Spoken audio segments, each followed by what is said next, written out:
নোয়াদা থানা অন্তর্গত আমতলা এই গ্রামেও একজন মহিলাকে চাকরির নামে তার বাড়িতে ডেকে সারা রাত্রি নির্মম অত্যাচার ধর্ষণ করা হয়েছে। এখনো পর্যন্ত তার কোনো বিচার হয়নি। তাকে আমাদের নোয়াদা থানার পুলিশ প্রশাসন রিমান্ডে আনেনি। তার সঙ্গে যদি আরো লোকজন থাকে তাকে রিমান্ডে নিয়ে সেগুলো বের করা হোক। আমরা এই ধর্ষণকারীর বিশাল বড় কঠিন শাস্তি চাই।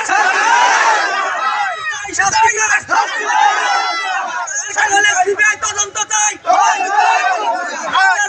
শাস্তি চাই।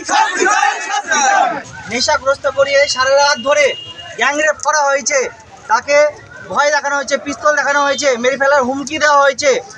এখনো পর্যন্ত তার কোনো শাস্তি হলো না, তাকে রিমান্ডে নেওয়া হলো না। এবং তার সাথে যারা ছিল তাকে সবাই মিলে ধর্ষিত করা হয়েছে।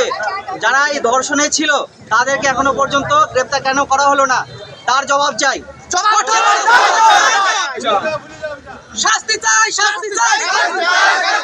আমরা ধর্ষণকারীর শাস্তি চাই, শাস্তি চাই, শাস্তি চাই। ধর্ষণকারীর শাস্তি চাই।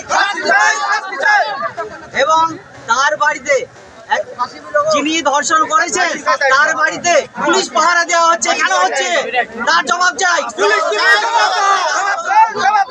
এই মুহূর্তে পুলিশ পাহারা তুলতে হবে।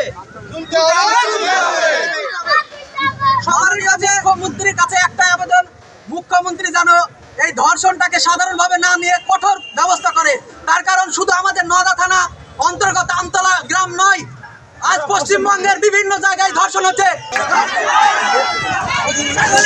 তদন্ত চাই,